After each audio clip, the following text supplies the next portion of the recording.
My name's Alyssa. I was 16 when this happened. Back then, I lived with my mom in a small apartment in the Bronx. And if you've ever lived there, you know the kind of people you meet in those old buildings. Thin walls, flickering lights, and neighbors who never really seem to leave their doors. Our apartment was on the 7th floor, second to last door in a long, echoing hallway. And at the very end sat the man. I never knew his name. No one did. But everyone on our floor knew about him. He was always there, same spot, every night, just sitting on that windowsill, staring down the hall with this blank, hollow face. At first, I thought he was just lonely, maybe one of those old guys who people forgot about. But the more I saw him, the less normal it felt. He never spoke. He never moved. He'd just watch. Sometimes I'd come home from school, arms full of books, tired, just wanting to get inside, and he'd be there, sitting still, his eyes following me the entire way to my door. Even when my mom was with me, he didn't care. Just that same emotionless stare. One night my mom said, "Don't ever talk to that man. Don't even look at him." I remember laughing it off, but the truth is, I was already afraid of him. It was a Wednesday night when it changed. I was coming home from the store with a small bag of groceries. The hallway was dim, one of the lights flickering above his door. He was in his usual spot. Except this time, as I passed him, he said, "Hi, Alyssa." I stopped. I don't know why I stopped. I didn't say anything, just looked at him for a second and walked faster. But inside my head, I kept replaying it. How does he know my name? I never told him. Neither did my mom. And I didn't exactly go around introducing myself to strangers. 2 nights later, my mom had the night shift.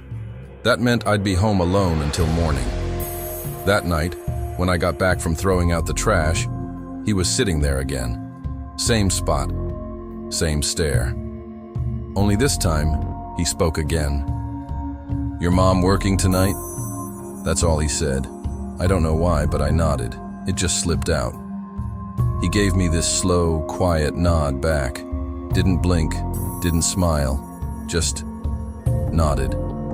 I went inside, shut the door, locked it twice, and tried to distract myself. TV on, phone nearby. Trying to pretend everything was normal. But it didn't feel normal. Around 9:30, I went to take a shower. The pipes rattled like they always did, and I tried not to think about the man outside. But halfway through, I heard something. A soft scraping sound. It came from the wall behind me. At first, I thought it was the pipes, but this wasn't metallic. It was slower, deliberate, like something brushing against the wall. I turned off the water, waited. The sound stopped. I stepped out of the shower, heart pounding. The air felt heavy. I threw on some clothes, trying to shake off the unease. Then I heard it again. That same scraping sound, only this time, it was coming from my bedroom. Each step I took toward the noise made it louder, sharper. When I finally stepped into my room, everything looked normal at first, except for one thing. Near the corner of the wall, there was this tiny mark on the paint, something I knew hadn't been there before. I leaned in closer. That's when I realized it wasn't just a mark, it was a hole. And through that hole, someone was looking back at me. I stumbled backward, my pulse exploding in my ears. Every hair on my neck stood on end. There was something behind that wall, watching. My hands were shaking so bad I could barely hold the phone. I called my mom. She answered right away, and before I could even say anything, there were 3 hard knocks on the door. I froze. My mom kept asking what was wrong. Then a voice from the other side said, "It's not what you think." It was him. My mom yelled through the phone, "Don't open that door! Call the police right now!" I called 911, barely able to speak. The operator said they'd send someone immediately.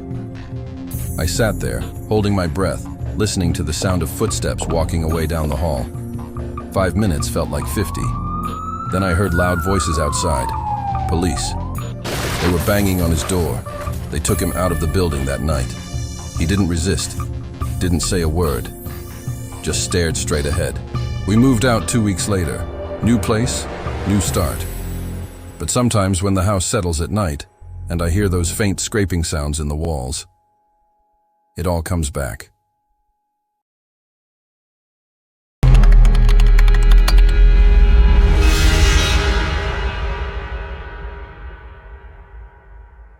I've cleaned a lot of buildings in my life, but this night, was different.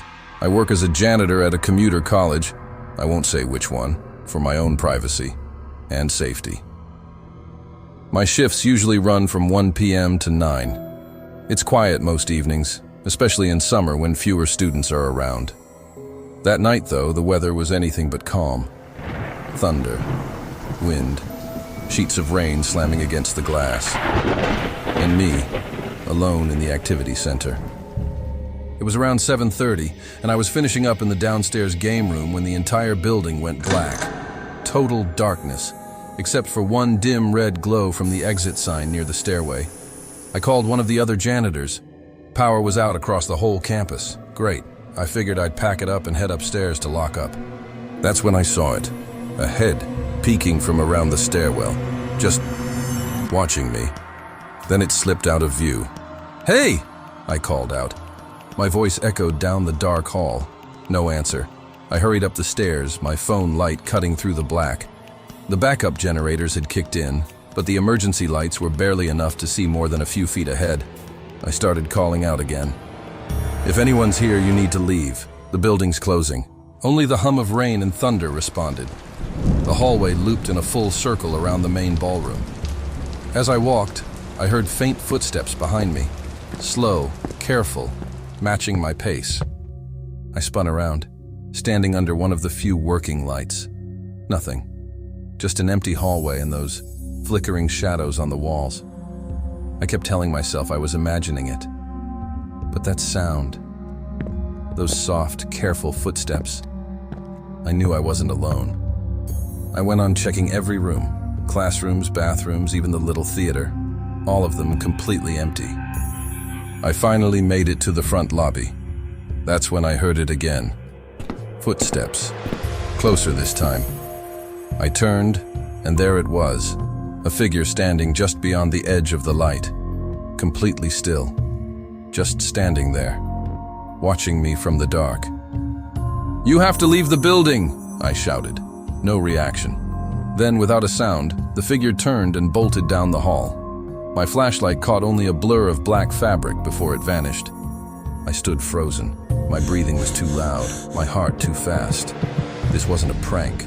Someone was in the building, someone who didn't want to be found. I decided to leave. As I turned toward the front doors, I glanced back and saw it again. A silhouette, half hidden behind a half-open door, still watching.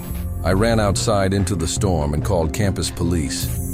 2 officers showed up and searched the building from top to bottom. They didn't find anyone. I went home drenched, but a lot more shaken than I'd ever admit. Around midnight, my phone rang. Campus police. They asked me to describe the person I saw, but I couldn't. I never saw a face, just darkness shaped like a man. That's when they told me. There was a killer in the area, last seen near the campus, hiding from police. I didn't sleep that night. Every creak in my apartment felt like footsteps, every shadow like a silhouette just out of reach. I still work there, same building, same hours, but every time the lights flicker, I remember that night, the storm, the darkness, and the person that was standing just outside the light. If you like eerie, slow-burn horror stories like this one, don't forget to subscribe and hit that notification bell. Thank you for watching.